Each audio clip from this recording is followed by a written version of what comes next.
asasi manusia atau biasa yang disebut HAM adalah hak-hak yang dimiliki oleh setiap individu berdasarkan hak dasar manusia yang tidak dapat dicabut atau diganggu-gugat oleh siapapun. Hak ini melekat pada manusia sejak ia dilahirkan, bersifat universal dan inherent, yang berarti bahwa hak-hak tersebut dimiliki oleh setiap orang tanpa ada pengecualian. HAM mencakup berbagai macam hak yang menyentuh kehidupan pribadi, sosial, kebebasan seseorang seperti hak untuk hidup, hak atas kebebasan pribadi, hak atas perlindungan hukum, hak atas pendidikan, hak atas kesehatan, dan hak untuk berpartisipasi dalam pemerintahan. Menurut pasal 1 Deklarasi Universal Hak Asasi Manusia atau biasa disebut DUHAM yang disahkan oleh Perserikatan Bangsa-Bangsa atau PBB pada tahun 1948, disebutkan bahwa semua manusia dilahirkan bebas dan sama martabat serta hak-haknya. Definisi ini menegaskan bahwa setiap manusia berhak atas kehidupan, kebebasan, dan keamanan tanpa terkecuali. Adapun karakteristik hak asasi manusia, yang pertama, universalitas. Salah satu karakteristik utama dari HAM adalah universalitas, yang berarti hak asasi manusia berlaku untuk semua orang tanpa memandang perbedaan ras, jenis, kelamin, agama, kewarganegaraan, atau status sosial lainnya.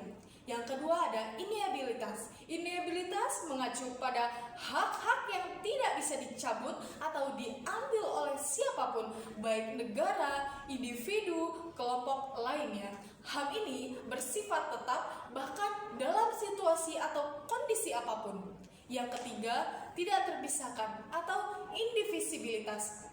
Semua hak asasi manusia bersifat tidak terpisahkan, yang berarti bahwa hak sipil, politik, ekonomi, sosial, dan budaya harus dihargai dan dijalankan secara keseluruhan. Sekian. Kewajiban hak asasi manusia dapat diartikan sebagai tanggung jawab yang dimiliki oleh setiap individu dan negara untuk menghormati, melindungi, dan memenuhi hak asasi manusia baik bagi diri sendiri maupun bagi orang lain.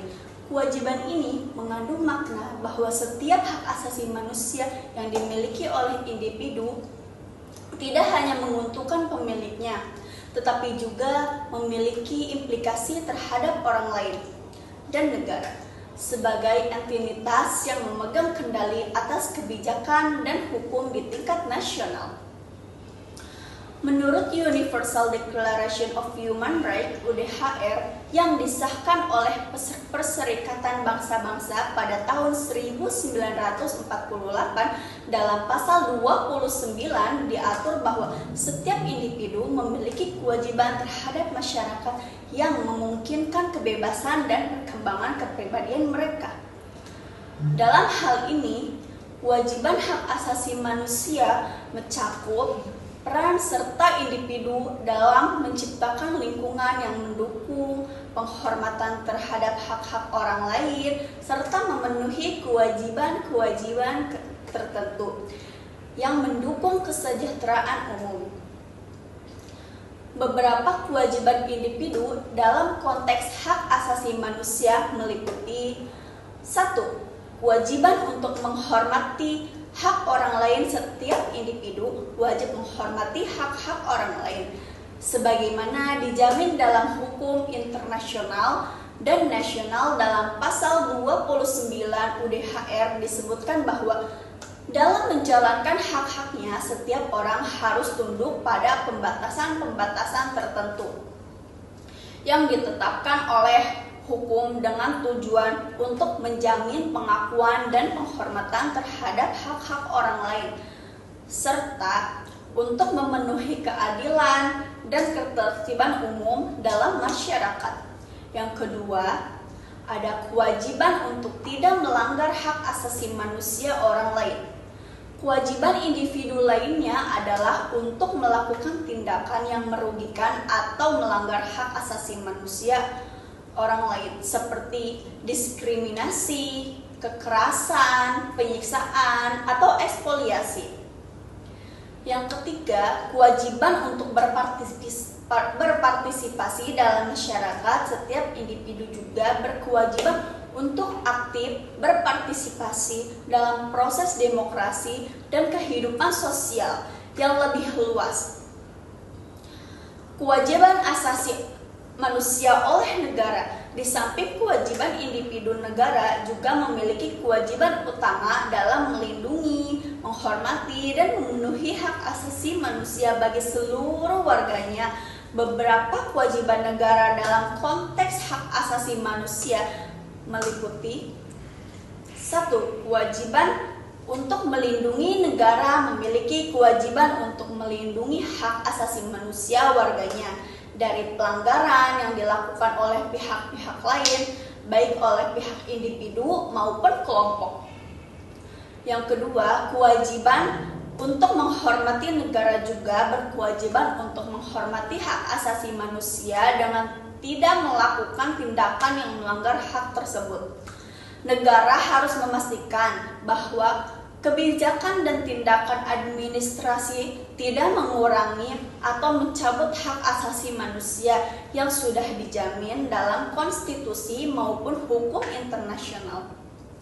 Yang ketiga itu kewajiban untuk memenuhi. Selain itu, negara harus memastikan bahwa setiap warga negara memiliki akses untuk memenuhi hak asasi manusia mereka, seperti hak atas pendidikan, kesehatan, pekerjaan yang layak, serta hak atas keadilan sosial. Hak adalah hak besar yang dimiliki oleh setiap manusia. Namun, bagaimana konsep ini muncul dan apa yang melatar-belakangi pemikiran bahwasanya manusia memiliki hak yang melekat pada dirinya sejak lahir? Asal-usul hak asasi manusia, pemikiran awal mengenai HAM ini dapat ditelusuri dari Plato tadi, yang dimana dikembangkan oleh Thomas Aquinas. Aquinas menyatakan bahwasannya manusia memiliki hak-hak dasar semata-mata karena dia adalah manusia. Karena manusia ini memiliki yang namanya martabat atau dignity yang membedakannya dari makhluk lain. Aquinas berpendapat bahwasannya hak asasi manusia ini berasal dari Tuhan yang Maha Kuasa dan diberikan olehnya sejak lahir.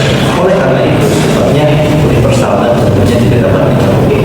Kemudian, pemikiran ini dikembangkan oleh Hugo Grotius, seorang filsuf asal Belanda, yang dimana Grotius ini berbeda pemikiran dengan Thomas Aquinas, dimana Grotius ini mengambil pendekatan yang lebih sekuler. Ia berpendapat bahwasannya manusia memiliki hak dasar itu tidak datang dari Tuhan, melainkan dari hukum alam. Menurutnya, hukum alam itu mengatur bahwa setiap manusia memiliki hak tertentu terlepas dari yang namanya keberadaan Tuhan. Nah, dari perbedaan pandangan ini, maka muncul ada dua perspektif mengenai hak asasi manusia. Yang pertama, pandangan teistik oleh Thomas Aquinas, dan HAM itu berasal dari Tuhan. Kemudian yang kedua, pandangan sekuler oleh Hugo Grotius, karena menurutnya HAM ini berasal dari hukum alam. Kemudian beberapa waktu berlalu, John Locke muncul yang telah mempelajari pemikiran ini dan mengembangkan kata berarti yang menjadi cikal bakal atau dasar hak konsep hak asasi manusia modern.